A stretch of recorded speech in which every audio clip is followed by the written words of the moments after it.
기리TV 성길입니다. 아직 걸음마 단계인 유튜브다 보니까 다양한 컨텐츠를 많이 시도하는 욕심이 좀 앞섰나 봅니다. 그래서 드라마 국민 여러분 1, 2화 리뷰 이후에 3, 4화까지 오는데 좀 시간이 많이 걸렸습니다. 이해 부탁드리고요. 그럼 다음엔 좀 더 빠른 업데이트를 약속드리면서 늦었지만 국민 여러분 3, 4회 리뷰를 진행하겠습니다.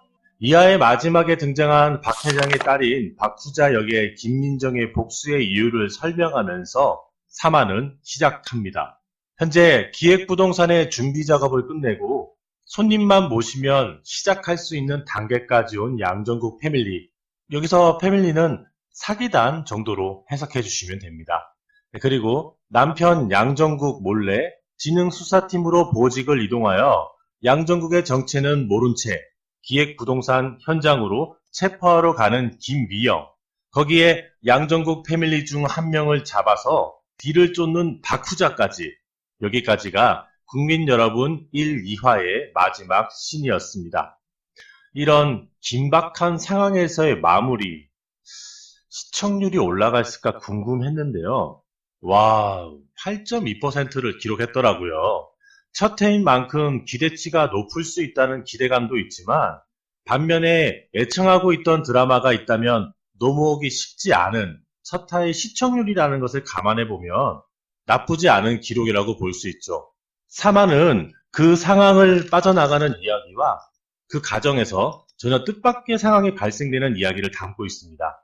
기획부동산으로 달려가던 박후자는 사로잡은 패밀리에게 양정국에게 전화가 걸려오자 전화를 받게 하죠. 아마 이 드라마 이 장면이 없었다면 3화에서 끝이 났을 것 같습니다. 어찌되었든 매우 중요한 장면과 중요한 대사였죠. 다행히 양정국은 사기를 치던 명석한 두뇌를 활용하여 위급한 상황을 빠져나갑니다. 문제는 박후자는 이미 양정국의 모든 정보를 알 수 있는 상황이었죠. 왜? 패밀리를 납치했으니까. 여기서 두 번째 위기가 또 다가옵니다. 그날 당일이 양정국의 아버지 양시철의 생신이었기 때문에 양정국과 김미영은 양시철의 집에 있었고 이 사실을 알고 있는 패밀리의 실토로 박후자는 코앞까지 쫓아옵니다.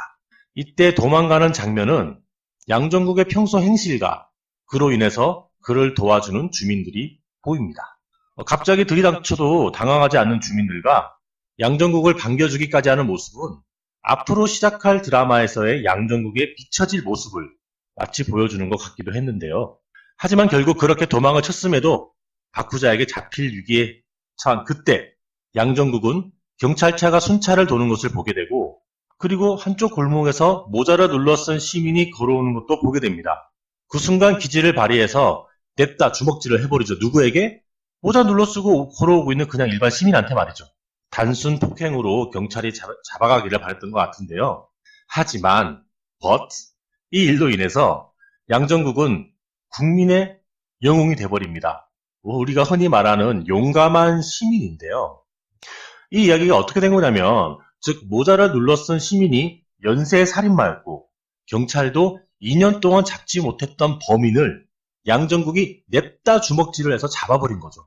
근데 문제가 되는 게 사기꾼은 얼굴이 팔리면 안 되는데 이게 각종 인터뷰부터 해서 유튜브 영상, SNS까지 그는 국민 영웅이 되면서 자신의 평생의 업인 사기꾼을 이어나갈 수 없는 위치가 되어버립니다.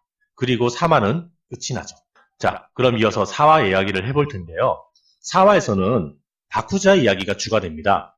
양정국에게 복수하는 입장 외에 박후자는 양정국에게 사기를 당한 후 쓰러져 현재까지 일어나지 못하고 있는 박 회장을 대신하여 회장직을 맡고 있었죠. 대부업을 하고 있는 박후자 외에 많은 회장들은 대부업 이자 제한법을 없애기 위해서 총 301명의 국회의원 중 과반수 이상의 동의를 얻어야 되는 상황인데요. 그런데 이 한 명이 문제가 생겨서 국회의원직을 박탈당하게 됩니다. 총 151명을 돈으로 포섭했지만 그중 한 명이 비어버리니까 결국 150대 150은 동률, 과반수 이상이 되지 못하기 때문에 그들이 원하는 대부업 이자 제한법을 없애기는 힘들어진 상황이었죠. 이때 새로운 국회의원 후보가 독일에서 한국으로 도착합니다. 한상진이라는 인물인데요. 한국으로 온 직후 김미영을 만나러 가는 모습에서 오빠 동생 사이로도 보이지만 김미영에게 마음이 있는 모습도 살짝 비춰줍니다. 이거 뭔가 나중에 좀 복잡한 인간관계를 만들기 위해서 그런 것 같긴 한데요. 어찌됐든 바쿠자는 한상진을 포섭하려 하지만 청렴한 그의 태도로 인해서 수포로 돌아가죠. 이 와중에도 양정국은 용감한 시민으로서 사람들의 등에 떠밀려 각종 선행을 하고 있는 상황이었습니다. 그러다 보니 국민들의 여론이 양정국 같은 사람이 출마한다면 저 무조건 한 표 찍어요. 라는 식의 인터뷰가 TV에서 방영되는 그런 상황이었죠. 사화의 내용의 핵심은 마지막에 등장하는데요. 바쿠자는 포섭을 실패한 이후에 차에서 이런 말을 합니다. 돈 써서 친해지고, 돈 써서 당선시키고, 근데 우리 말 안 들면, 근데 우리 말 안 듣지 뺏지 달면? 다시 할게요. 제가 좀 연기를 오랜만에 하다 보니까, 다시 해보겠습니다. 돈 써서 친해지고, 돈 써서 당선시키고, 근데 우리 말 안 듣지 뺏지 달면? 그럼 또 우리 말 듣게 하려고 돈 쓰고, 말 들어주면 고맙다고 또 돈 쓰고. 저는 이 대사에서 정치인 스폰의 입장을 정말 잘 보여주는 대사가 아닌가. 야, 이거 진짜 스폰이 쓴 거 아니야? 그럴 정도로 느낌이 있었습니다. 물론 제가 김민정 씨만큼 연기를 못하기 때문에 이 부분은 꼭 드라마에서 한번 들어보시면 야, 이거 정말 찰진 대사가 뭔지 한번 느껴보시게 될 것 같습니다. 결국 바쿠자는 생각합니다. 말 잘 듣는 애 있잖아. 그런 애 하나 데려다가 우리가 만들자. 국회의원이라고 말이죠. 사안은 바쿠자 이 마지막 대사로 끝이 납니다. 드라마 국회의원은 이제부터 시작이라는 거죠. 이번 회에서는 특히 배우 김민정의 연기가 많이 돋보였는데요. 아까도 말씀드렸다시피 찰진 대사가 야, 이게 찰진 거구나 라는 느낌을 많이 받았습니다.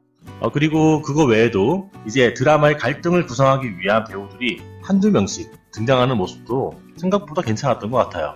4, 5화가 많이 기대가 되는 마지막이었습니다. 이상 끝까지 시청해주신 분들께 감사드리며 오늘 성길이는 이만.